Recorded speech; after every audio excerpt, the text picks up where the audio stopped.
প্রধানমন্ত্রীর সাথে তিন বাহিনীর প্রধানের সাক্ষাৎ। ঈদের আগেই শুরু হচ্ছে ফ্যামিলি কার্ডের পাইলট প্রকল্প। শনিবার অফিস করবেন তারেক রহমান।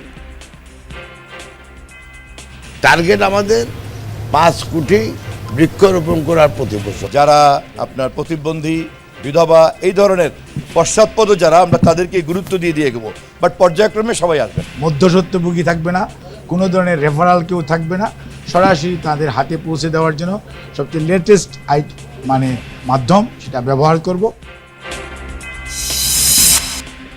তারেক রহমানকে মার্কিন প্রেসিডেন্ট এবং ব্রিটিশ প্রধানমন্ত্রীর শুভেচ্ছা। দেশের স্বার্থ বজায় রেখেই করা হবে পররাষ্ট্রনীতি, বললেন প্রতিমন্ত্রী শামা ওয়াহেদ। ভিসার ব্যাপারে অবগত আছি, আমরা এটা নিয়ে কাজ করছি। এটা কিভাবে আরও সামনে এই সমস্যাগুলো সমাধান করা যায় সেটা নিয়ে আমরা কাজ করছি।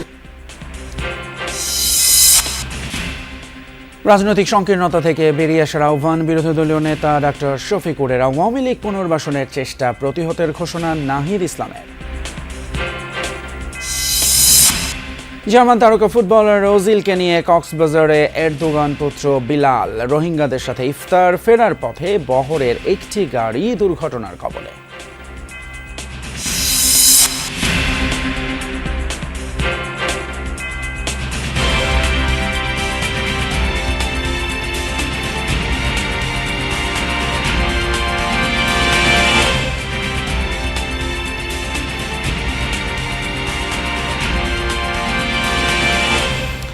সবাইকে আমন্ত্রণ যমুনা নিউজে। আপনাদের সঙ্গে আছি আমি ফয়সাল তিতুমির। এতক্ষণ শিরোনামগুলো দেখছিলেন। ঈদের আগেই চালু হচ্ছে বিএনপি সরকারের বহুল প্রতিশ্রুত ফ্যামিলি কার্ড। আপাতত পাইলট প্রকল্প আকারে হতদরিদ্র কর্মহীন নারীরা পাবেন এই সুবিধা। পর্যায়ক্রমে এই কার্ডের আওতায় আসবেন প্রতিটি পরিবারের একজন করে নারী। সকালে প্রধানমন্ত্রী তারেক রহমানের নেতৃত্বে আন্তঃমন্ত্রণালয়ের বৈঠকে এই সিদ্ধান্ত নেওয়া হয়েছে। এদিকে দুপুরে অনুষ্ঠিত আন্তঃমন্ত্রণালয়ের আরেকটি বৈঠকে আগামী মে মাসে 1 কোটি বৃক্ষরোপণ এবং দ্রুত খাল খনন কর্মসূচি শুরুর সিদ্ধান্ত হয়েছে। এই মা বোনকে অর্থনৈতিকভাবে আমরা যাতে সচ্ছলভাবে গড়ে তুলতে চাই।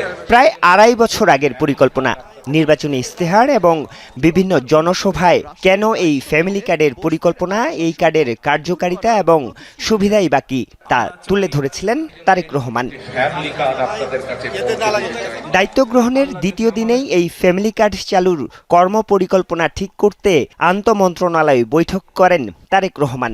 সিদ্ধান্ত হয় ঈদের আগেই পাইলট প্রকল্প আকারে চালু করা হবে এটি। আমরা ক্যাশ টাকা কতটুকু করা যায়, কত দ্রুত করা যায়, সংখ্যায় কি হবে, এ নিয়ে আমরা 2-1 দিনের ভিতরে আমরা ফাইনাল করব। বেশ কয়েকটা জেলাতে কিছু উপজেলাকে আগেই নির্দিষ্ট করা।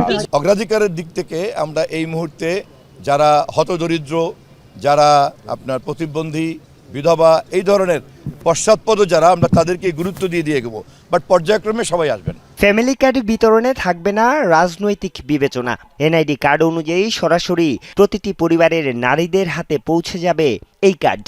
প্রতিটি ফ্যামিলি কার্ডের বিপরীতে কত টাকা দেয়া হবে তা ঠিক করবে অর্থমন্ত্রীর নেতৃত্বে গঠিত উপকমিটি। ইন কাইন্ডস না দিয়ে আমরা টাকা সরাসরি যে ফ্যামিলি প্রধান, যে মা, সেই মায়ের কাছে যাতে পৌঁছে যায়, সেই জন্য সরাসরি এটার মধ্যে কোনো মধ্যস্বত্বভোগী থাকবে না, কোনো ধরনের রেফারাল কেউ থাকবে না, সরাসরি তাদের হাতে পৌঁছে দেওয়ার জন্য সবচেয়ে লেটেস্ট আপনার আইটি ভিত্তিকর্তা আমরা যে মাধ্যম সেটা ব্যবহার করব। ফ্যামিলি কার্ডের পাশাপাশি 5 বছরে 25 কোটি বৃক্ষরোপণ এবং জাতীয়ভাবে নদী, খাল, জলাধার খনন পুনর্খননের কর্মসূচি ঘোষণা করেছিলেন তারেক রহমান। বৃহস্পতিবার দুপুরে এই কর্মসূচির বাস্তবায়ন প্রক্রিয়া ঠিক করতেও হয় আন্তঃমন্ত্রণালয় বৈঠক। বন ও পরিবেশ মন্ত্রী জানান, মে মাস থেকেই শুরু হবে বৃক্ষরোপণ। সিদ্ধান্ত হয় বছরে 1 কোটি গাছ লাগানোর। মে মাসে আমাদের শুরু হবে। চারা কোথায় পাওয়া যাবে, মিনিস্ট্রি অফ এনভায়রনমেন্ট ফরেস্টে কত আছে, মিনিস্ট্রি অফ এগ্রিকালচারে কত আছে, এছাড়াও প্রাইভেট সেক্টরে যদি পাওয়া যায় কত হবে, সব মিলাই এবছর আমরা কত বৃক্ষরোপণ করতে পারবো। তবে টার্গেট আমাদের 5 কোটি বৃক্ষরোপণ করার প্রতি বছর। নদী, খাল, জলাধার খননের কাজও শুরু হবে দ্রুতই। কত কিলোমিটার খাল খনন হবে তা ঠিক করবে স্থানীয় সরকার এবং পানি সম্পদ মন্ত্রণালয় সহ সংশ্লিষ্ট 4 মন্ত্রণালয়। 4টা মিনিস্ট্রির একটা কনসার্ন এবং কবে নাগাদ আমরা শুরু করতে পারবো, এটা আমরা এই সপ্তাহে বসে, পরবর্তী সপ্তাহে বসে সিদ্ধান্ত নিব, এবং সিদ্ধান্তটা খুবই গুরুত্বপূর্ণ এই কারণে যে এই কাজটা আমাদেরকে 180 দিনের মধ্যে শুরু এবং ম্যাক্সিমামটা করতে হবে। এদিকে প্রশাসনের গতি বাড়াতে এখন থেকে সরকারি ছুটির দিন শনিবারেও অফিস করবেন প্রধানমন্ত্রী তারেক রহমান। আরিফুর রহমান সবুজ, যমুনা নিউজ, ঢাকা। প্রধানমন্ত্রী তারেক রহমানের সঙ্গে সৌজন্য সাক্ষাৎ করেছেন 3 বাহিনীর প্রধানেরা। সকাল 9টার পর দ্বিতীয় দিনের মতো সচিবালয়ে আসেন প্রধানমন্ত্রী। সকাল 10:30টায় তার সঙ্গে দেখা করতে আসেন সেনাবাহিনী প্রধান জেনারেল ওয়াকারুজ্জামান, নৌবাহিনী প্রধান অ্যাডমিরাল এম নাজমুল হাসান এবং বিমান বাহিনী প্রধান air chief marshal Hasan Mahmud Khan. এরপর এনএসআই এবং ডিজিএফআই এর মহাপরিচালকেরাও পৃথকভাবে প্রধানমন্ত্রীর সাথে সৌজন্য সাক্ষাৎ করেন।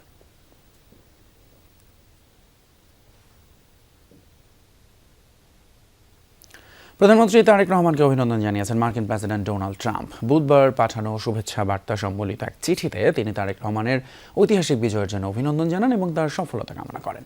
চিঠিতে আমেরিকান জনগণের পক্ষ থেকেও শুভেচ্ছা জানানো হয়। বার্তায় উল্লেখ করা হয়, বাংলাদেশ ও যুক্তরাষ্ট্রের অংশীদারিত্ব, পারস্পরিক সম্মান এবং একটি মুক্ত ও উন্মুক্ত ইন্দো প্যাসিফিক অঞ্চলে শক্তিশালী ও সার্বভৌম রাষ্ট্রগুলোর সমৃদ্ধি নিশ্চিত করার যৌথ স্বার্থের ভিত্তিতে গড়ে উঠেছে।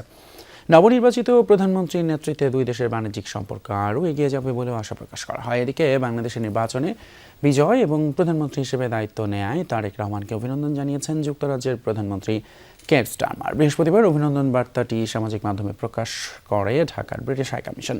বার্তায় দুই দেশের পারস্পরিক সম্পর্ক আরও জোরদারের প্রত্যাশার কথা বলেন তিনি। জানান, বাংলাদেশের অন্যতম বৃহৎ বিদেশি বিনিয়োগকারী হিসেবে প্রতিশ্রুতিবদ্ধ ব্রিটেন পাশাপাশি অবৈধ অভিবাসন মোকাবেলা, জলবায়ু পরিবর্তন রোধ এবং নিরাপত্তা সহযোগিতা জোরদারে একসঙ্গে কাজ করার আগ্রহের কথাও জানান স্টারমার। একদিন দেশে এতিমদের কেউ প্রধানমন্ত্রী হবেন এমন রাজনৈতিক সংস্কৃতি গড়ে তুলতে জামায়াতে ইসলামী কাজ করে যাচ্ছে বলে জানিয়েছেন প্রধান বিরোধী দলীয় নেতা এবং দলটির আমির ডক্টর শফিকুর রহমান। এ সময় তিনি সকলকে দলীয় রাজনৈতিক সংকীর্ণতা এবং হিংসার রাজনীতি থেকে বেরিয়ে আসার আহ্বান জানান।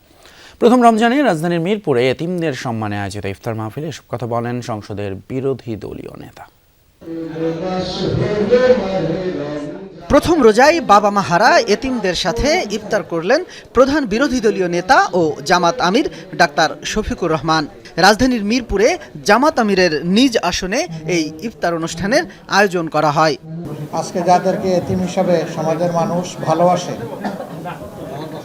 একদিন তাদের মধ্য থেকে যেন কেউ বের হয়ে এসে দেশের প্রধানমন্ত্রী হয়ে।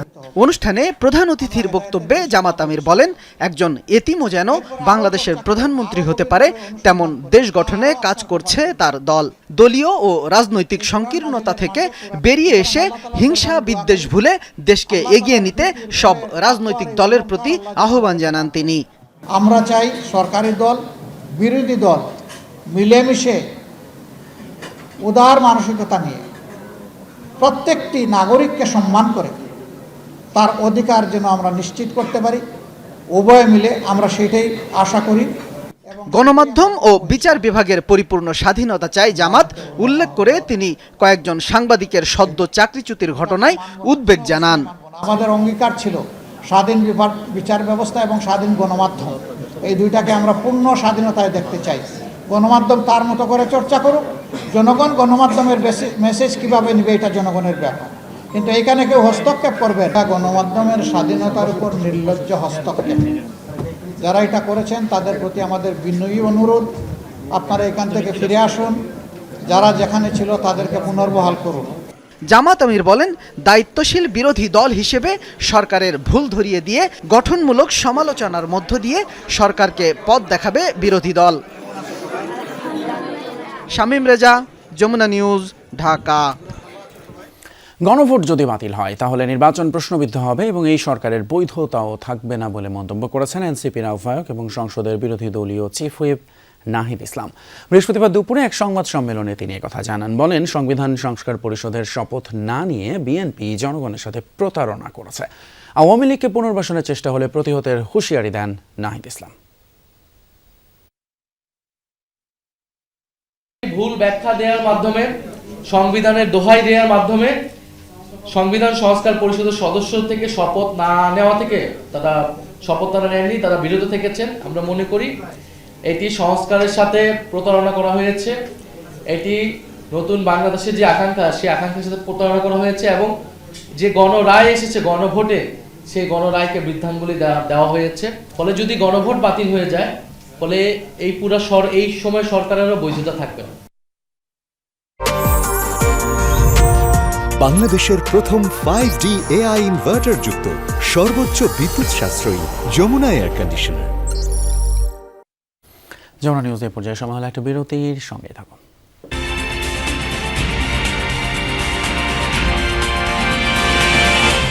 প্রথম রোজায় এতিম এবং মাদ্রাসা শিক্ষার্থীদের সাথে ইফতার করেছেন প্রধানমন্ত্রী তারেক রহমানের সহধর্মিণী ডক্টর জুবাইদা রহমান এবং মেয়ে ব্যারিস্টার জাইমা রহমান। বৃহস্পতিবার বিকেলে রাজধানীর পশ্চিম ভাসানটেক থানা এলাকার জামিয়া কুরবানিয়া তালিমিয়া দাওরা হাদিস মহিলা মাদ্রাসা এবং এতিমখানায় শিক্ষার্থীদের সঙ্গে ইফতার করেন তারা। এতিম শিশুরা ছাড়াও এলাকার বয়োজ্যেষ্ঠ নারীরাও ইফতারে অংশ নেন। মাহফিলে জাইমা রহমান শিশুদের সঙ্গে কথা বলেন এবং তাদের বিভিন্ন প্রশ্ন শোনেন। ইফতারের আগে সবাই মিলে দোয়া ও মোনাজাত করেন। জানানো হয়, রমজান মাস উপলক্ষে করাইল বস্তি এবং ভাসানটেক এলাকার এতিমখানা এবং মাদ্রাসায় ইফতার, রাতের খাবার ও সেহরির ব্যবস্থা করা হয়েছে প্রধানমন্ত্রীর পরিবারের পক্ষ থেকে।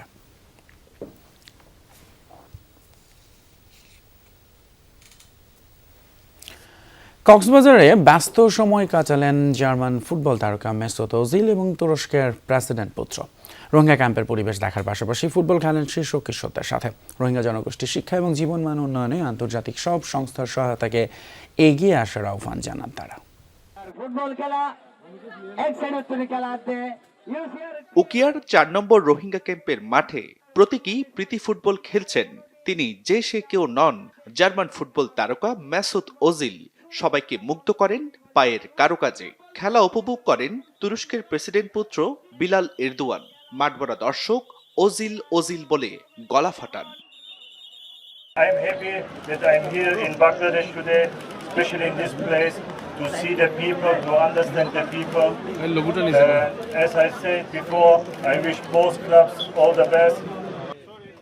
এর আগে উকিয়ার 9 নম্বর রোহিঙ্গা ক্যাম্প পরিদর্শন করেন বিশ্ব নন্দিত এই ফুটবলার সহ পুরো টিম। ক্যাম্পে বসবাসের পরিবেশ, শিক্ষা, স্বাস্থ্যসেবা ও মানবিক সহায়তা কার্যক্রম ঘুরে দেখেন এবং রোহিঙ্গাদের সঙ্গে কথা বলেন।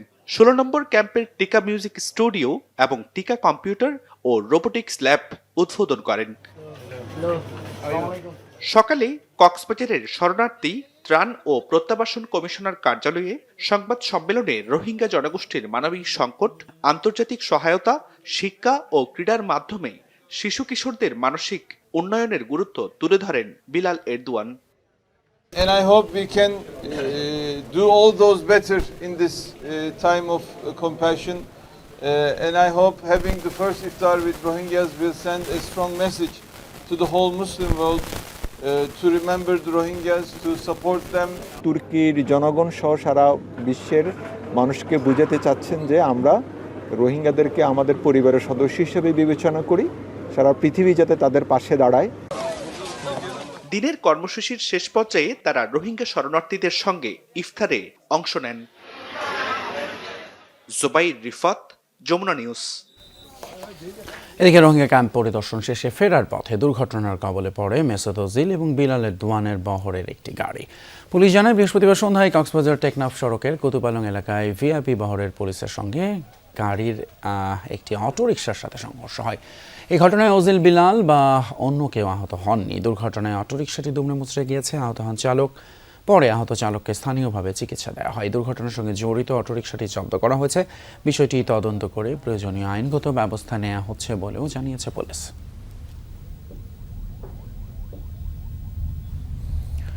জনগণের ভোটে নির্বাচিত সরকার, তাই বাংলাদেশকে এখন ভিন্নভাবে দেখতে হবে বহির্বিশ্বকে। বৃহস্পতিবার পররাষ্ট্র মন্ত্রণালয় অফিস করেই এমন বার্তা স্পষ্ট করে প্রতিমন্ত্রী শামা ওবায়েদ বলেন, মেরুদণ্ড শক্ত এবং বাংলাদেশের স্বার্থ নিশ্চিত করেই পররাষ্ট্র নীতি বাস্তবায়ন করবে বর্তমান সরকার। জানান, বিভিন্ন দেশে বাংলাদেশিদের জন্য বন্ধ থাকা ভিসা পুনরায় চালুর বিষয়ে কাজ করছে পররাষ্ট্র মন্ত্রণালয়। শামা ওবায়েদ বলেন, ভারত সহ অনেক দেশের সাথে সম্পর্কে চ্যালেঞ্জ থাকলেও তা কাটিয়ে উঠবে বাংলাদেশ।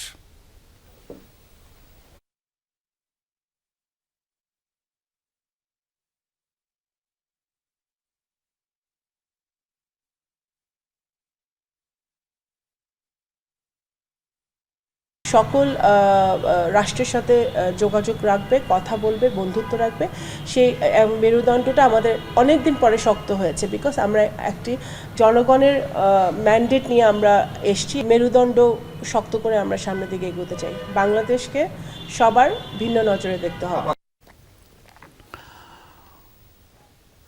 সরকার পরিবর্তন হলেও আন্তর্জাতিক অপরাধ ট্রাইব্যুনালে চলমান মামলার বিচার নিজস্ব গতিতেই চলবে, জানিয়েছেন চিফ প্রসিকিউটর তাজুল ইসলাম। এদিন জুলাই আন্দোলনের মামলার অগ্রগতি জানতে ট্রাইব্যুনালে আসেন এনসিপির সদস্য সচিব এবং সংসদ সদস্য আখতার হোসেন। এই সময় ফাঁসির দণ্ডপ্রাপ্ত শেখ হাসিনা সহ আসামিদের দেশে ফিরিয়ে এনে বিচার নিশ্চিতের পাশাপাশি বিচার কার্যক্রম বাধাগ্রস্ত না করতে বিএনপির প্রতি আহ্বান জানান। 5 আগস্টের পর জুলাই হত্যাযোগ্য আওয়ামী লীগের আমলে গুম খুনের বিচারের জন্য পুনর্গঠন হয় আন্তর্জাতিক অপরাধ ট্রাইব্যুনাল। এখন পর্যন্ত শেখ হাসিনা অভিযুক্ত পুলিশ কর্মকর্তাদের বিরুদ্ধে 3টি মামলার রায় হয়েছে। রায়ের দ্বারপ্রান্তে আরও কয়েকটি মামলা। সব মিলিয়ে 457 জন আসামির বিচার চলছে 2টি আন্তর্জাতিক অপরাধ ট্রাইব্যুনালে। 12 ফেব্রুয়ারি জাতীয় সংসদ নির্বাচনের পর ক্ষমতায় আসে বিএনপি সরকার। বৃহস্পতিবার ট্রাইব্যুনালের চিফ প্রসিকিউটর জানান, বিচার নিয়ে ইতিবাচক বর্তমান সরকারও। যেখানে বিচারের জায়গা বিচারের মতো চলমান থাকবে। সরকার আমাদেরকে সুনির্দিষ্টভাবে কিছু না বললেও আমাদেরকে ইঙ্গিত দিয়েছেন চলমান রাখার ব্যাপারে। যতক্ষণ পর্যন্ত আমরা দায়িত্বে আছি আমরা স্বাভাবিক গতিতেই সমস্ত কর্মকাণ্ড চলমান রাখব এবং এটাই ন্যায় বিচারের দাবি। আমরা এখানে থাকি কি না থাকি সেটা বড় কথা না, বিচার তো চলমান থাকবে অবশ্যই। সরকার সে ব্যাপারে পজিটিভ সিগন্যাল দিয়েছেন বলেই আমরা মনে করছি। এদিন আন্তর্জাতিক অপরাধ ট্রাইব্যুনালে চলমান মামলার খোঁজ নিতে আসেন এনসিপির সদস্য সচিব ও সংসদ সদস্য আখতার হোসেন। পরে সরকারকে আহ্বান জানান দ্রুত শেখ হাসিনা সহ পলাতকদের দেশে ফিরিয়ে এনে সাজা কার্যকরের ও বিচারের মুখোমুখি করার। শেখ হাসিনা সহ অন্যান্য যারা পলাতক আসামি রয়েছে, দণ্ডপ্রাপ্ত আসামি, ফাঁসির দণ্ডপ্রাপ্ত আসামি, তাদেরকে দেশে ফিরিয়ে নিয়ে এসে তাদেরকে বিচারের মুখোমুখি করতে হবে এবং এই দায়িত্ব এই নির্বাচিত সরকারের উপরে সবথেকে প্রধানতম দায়িত্ব বলে আমরা মনে করি। ট্রাইব্যুনালের বিচার বাধাগ্রস্ত না হয়, বরং এই আন্তর্জাতিক অপরাধ ট্রাইব্যুনালের বিচারকে গতিশীল করার জন্য যে ধরনের লজিস্টিক সাপোর্টগুলো প্রয়োজন, নির্বাচিত সরকার হিসেবে সকল ধরনের লজিস্টিক সাপোর্ট তারেক রহমানকে দায়িত্ব নিয়েই সকল ধরনের লজিস্টিক সাপোর্ট আন্তর্জাতিক অপরাধ ট্রাইব্যুনালকে দিতে হবে।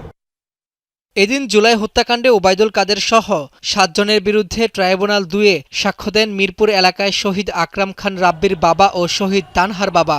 এছাড়া র্যাবের টিএফআই সেলে গুম ও নির্যাতনের মামলায় সাক্ষ্য গ্রহণ পিছিয়ে 25 ফেব্রুয়ারি ধার্য করেন ট্রাইব্যুনাল 1। এছাড়া গাজীপুরে জঙ্গি নাটক সাজিয়ে 7 জনকে হত্যা মামলার অভিযোগ গঠনের বিষয়ে শুনানি 2 মার্চ ধার্য করেন আদালত। রাব্বি হোসেন, যমুনা নিউজ, ঢাকা। যমুনা নিউজের পর্যায়ে সময় হলো আরেকটা ছোট বিরতির সঙ্গে থাকবেন।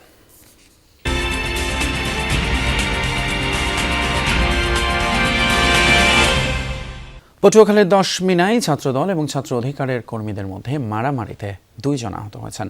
পুলিশ জানায় বৃহস্পতিবার রাতে উপজেলার মানিক মিয়া চত্বরে আড্ডা দেওয়ার সময় ছাত্র অধিকার নেতা হাসান মাহমুদকে মারধর করেন ছাত্রদল নেতা বাশারের লোকজন।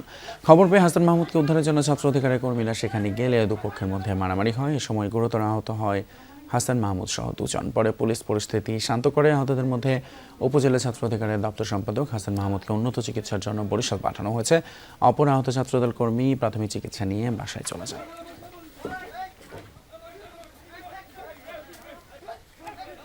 সাভারের আশুলিয়া ঝুট ব্যবসাকে কেন্দ্র করে 2 পক্ষের মধ্যে আবারও ধাওয়া পাল্টা ধাওয়ার ঘটনা ঘটেছে। এ সময় স্থানীয়দের মাঝে আতঙ্ক ছড়িয়ে পড়ে।